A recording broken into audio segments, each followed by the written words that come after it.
If I ask you what truly brings real happiness or genuine peace, it's hard to convey that through just words. So today, I'll share the story of a poor, unemployed man who in the eyes of his wife was a failure, and in the eyes of his child, an inadequate father. When he faces the greatest crisis of his life, even his closest ones abandon him. He couldn't pay rent on time, and eventually had to wander the streets. He even spent nights in public restrooms with his child, running from one part of the city to another just to find a bit of food, like a beggar. He reached a point where he had nothing left to lose, and was left with no words but destitution. But later, this destitute boy became one of the richest men in America. In the 1980s, a legendary true story of a man named Chris Gardner was released as an amazing movie in 2006 called The Pursuit of Happiness. Today, I'll share that entire story. If you're surrounded by problems in your life, this story will teach you to live anew. So let's begin. It was the year 1981. This man's name is Chris Gardner. He had a tough childhood. He never knew who his father was. This is his little son, Chris Jr. Today, Chris drops him off at school and heads out with a small machine in hand, trying to sell it.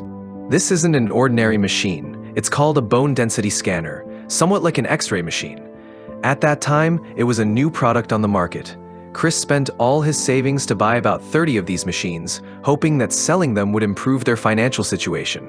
But after 3 months, he had only managed to sell 2. Since it was new to the market, many doctors and hospitals were unaware of its efficiency. Plus, it was quite expensive.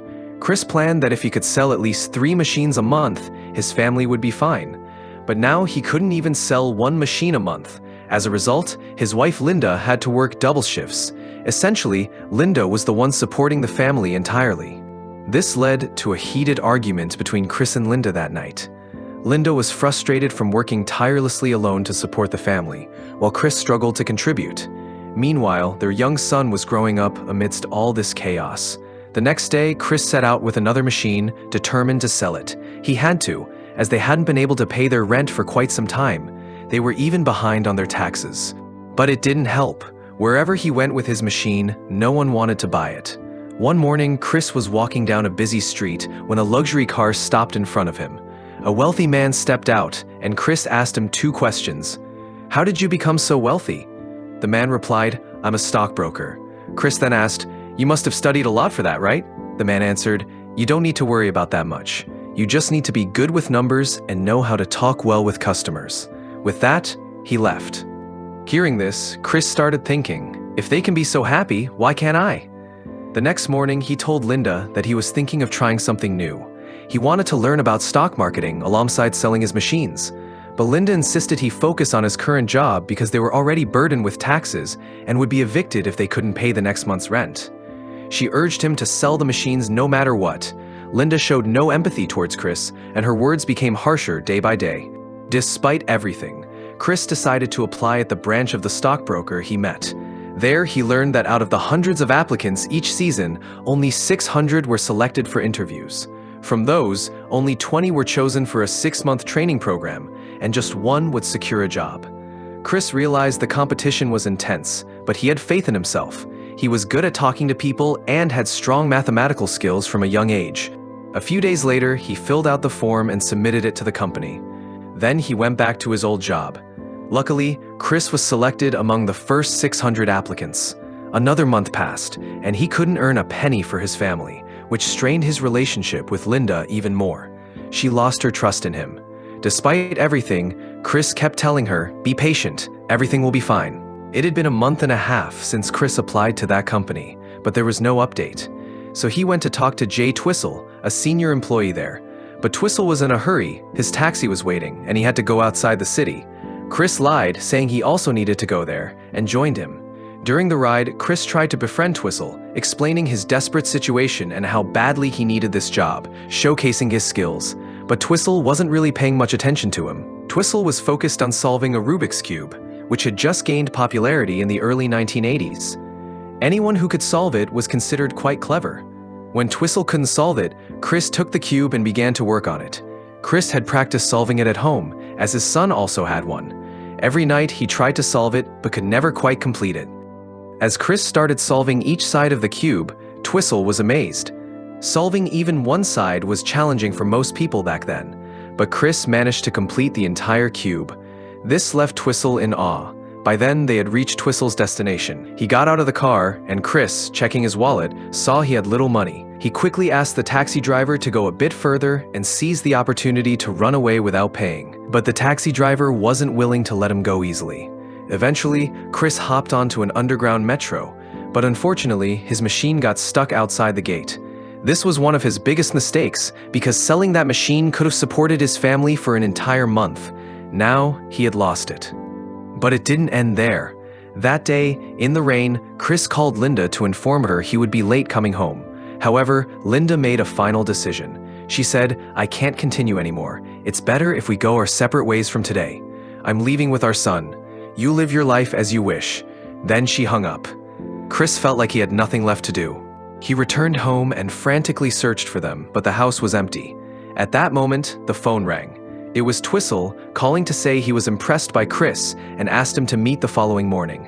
Despite this news, Chris couldn't find peace. His current situation was overwhelming him. The next morning, Chris found Linda at her workplace, and they had a lengthy discussion about recent events.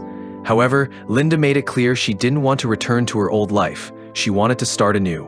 After their conversation, Chris went straight to his son's school and took him home. That night, the landlord served them an eviction notice, asking them to vacate the house by the next day because he planned to renovate and rent it out again. Hearing this, Chris offered to paint the room himself in exchange for a few more days in the house. He promised to settle all dues within that time, and the landlord agreed. However, his luck took a turn for the worse. The next morning, while he was busy painting the walls, police officers showed up at his door. They arrested him for not paying his taxes on time. At that moment, Chris had very little money in his bank account. He managed to convince the officers to accept the small amount he had and promised to clear the rest, but they insisted he spend at least one night in jail as punishment. Chris felt lost, not knowing what to do. He had taken his son from Linda, and now there was no one to look after him. So he called Linda from the police station and asked her to watch their son just for that night. He promised to take him back the next day. That night, Chris spent his time in jail. The next morning, at around 9 o'clock, he was released and immediately started running. Remember, Twistle had called him the night before and asked to meet today as he had arranged an interview for Chris. However, due to yesterday's events, he was taken away by the police while he was painting. Now he had only 45 minutes and rushed to the interview without changing clothes. When he arrived, people were surprised by his appearance, but he didn't let that deter him. When his name was called, he walked in with confidence for the interview. Mr. Twistle was there too. Though surprised by Chris's appearance, everyone was quickly impressed by his way of speaking. Chris said, "You probably don't know, but I've been sitting outside thinking about what to say to you. I was trying to come up with a story, but nothing came to mind." Then, he honestly shared everything that had happened to him. His sincerity and way of communicating impressed everyone, including Twistle. It wasn't his appearance, but his ability to communicate effectively that stood out. As a result, they selected Chris for their 6-month training program.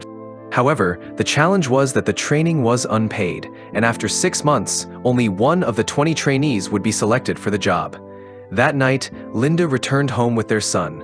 They had a normal conversation, as both were deeply affected by recent events. Linda couldn't come to terms with everything, so she decided to move to New York the following week to work at her brother-in-law's restaurant and planned to take their son with her. However, Chris made it clear that he would keep his son with him, leaving Linda with nothing more to say. From then on, Chris dedicated himself entirely to his young son. They moved out and rented a small room in a neighboring city. At the same time, he tried to focus on his training. Despite the immense pressure he was under, Chris always tried to keep his son happy. A piece of good news was that after all this time, he managed to sell one of his machines, earning $250. For the first time in a long while, he felt happy. From then on, Chris focused entirely on his training at the office. They were taught every detail of stock marketing, and each trainee received a book as their main resource. Chris spent part of his day with his son and the rest at the office, diligently working. Whenever he had the chance, he tried to sell his machines. Balancing work, his son, and selling machines became his routine. However, despite dedicating so much time to training, he wasn't earning anything from it. To meet their daily needs, he had to sell at least one machine each month. The training primarily focused on teaching them how to turn a customer into a loyal client through phone calls. The better they performed, the higher their ranking. Gradually, Chris began to excel. he started interacting with CEOs of various companies and gradually built a new customer base for his company. Things started to look up for him. After 4 long months, he finally sold all his machines. Through the training, Chris became adept at understanding how to converse with people in a way that made them want to use his services. As Chris met his own and his company's needs beautifully, his fortune seemed to be changing. However, he soon received a letter informing him that his bank account had been sealed due to unpaid taxes. According to regulations, if a citizen fails to pay taxes on time, they face penalties. If those penalties remain unpaid, the government eventually seizes the funds in their account. This is what happened to Chris. His account was emptied, and once again, he found himself bankrupt. He only had $21 left, which wouldn't last long. Chris had planned to pay his rent that day, but with 3 months' worth of rent overdue, he lost everything he had at that moment. He was at a loss for what to do, and the landlord kept asking him for rent, but he had no answer. The next day, while sitting in a park with his son, he suddenly saw a person holding his bone density machine. Remember when he lost a machine while escaping from the taxi driver and boarding the metro? This was that same machine. Chris managed to convince the person and got it back. He then tried to sell it to his old customers, but unfortunately, the machine wasn't working. This broke his heart again. The doctor told him to get it fixed first. Their lives became incredibly difficult at this point. When they returned home, they found their belongings thrown outside, meaning they had to find a new place to stay. With no money even for food, finding a new home seemed impossible. During this time, his young son kept asking to go back home, but Chris, overwhelmed and helpless, lost his temper for the first time. He couldn't do anything, and it showed in his frustration with his son. They wandered around the city with no place to stay. Eventually, Chris decided to spend the night at a train station with his son, but they couldn't stay there all night. So he took his son into a public restroom, locked the door, and put him to sleep. He had no other option. As tears filled his eyes, he kept thinking of one thing: when would these days finally end? During the day, Chris would be at his office and his son at school, but they had no place to stay at night. The next day, Chris learned from someone that there were free shelters being provided for the homeless in the city. However, there was a catch. They could only enter the shelter in the evening and had to leave in the morning. Additionally, the number of shelters was limited, so they had to line up each day to secure a spot. Today, Chris managed to secure a small room for the night, but after a while, all the lights were turned off. Even his young son was starting to struggle with the hardships of their situation. Soon, Chris's internship would begin, and he needed to study for it. Balancing everything in such a challenging situation was incredibly difficult for him. Yet, he continued to interact with everyone as if nothing was wrong, showcasing his remarkable ability.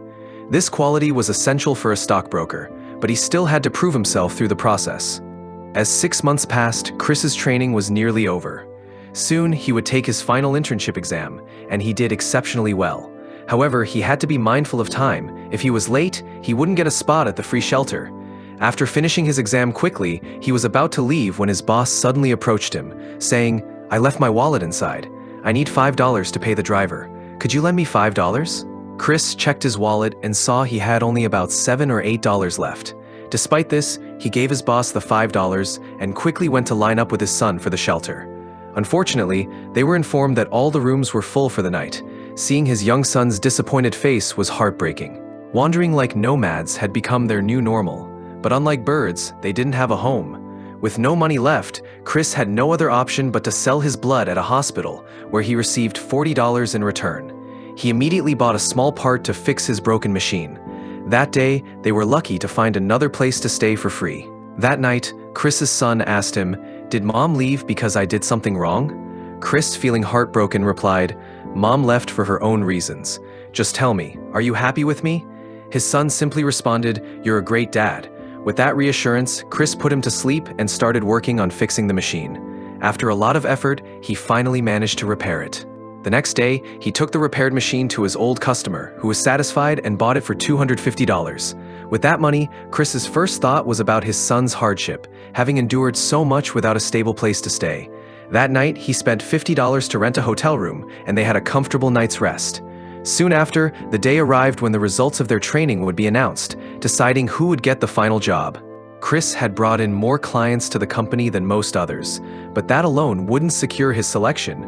Other factors were at play. Eventually, he was called in by the company's CEO. Chris, speaking naturally, mentioned, "I started this journey in a miserable state. so I thought I'd dress well for the result day. I'm not sure what's going to happen." Hearing that, the CEO told Chris he did well and that he should dress similarly for his first day on the job tomorrow. This meant he was the one selected among the 20 candidates. Overwhelmed with joy, he couldn't hold back his tears. He bid them farewell and left, feeling a happiness he couldn't fully express, as it was far greater than anything he had felt before. After leaving the office, Chris went straight to his son and embraced him, because his son had been his constant support throughout this journey. From there, the story fast-forwards 6 years to 1987. By then, Chris had become a successful businessman, lacking nothing. He had established a thriving company, and by 2006, his company had grown so much that he sold a small part of it for multi-million dollars. And so ends the story of an indomitable father. As mentioned, this wasn't a fictional tale. It was based on the real-life events of Chris Gardner. The man you see on the screen is the real Chris Gardner. Although this story ends here, it teaches us how to overcome life's failures and run toward success. It reminds us repeatedly that failure is the key to success. So, how did you like today's story? Give it a thumbs up to let us know, and if you really enjoyed it, feel free to share your thoughts in the comments. Share the video with your friends, and if you're new here, subscribe to our channel for more great stories coming up. Thank you.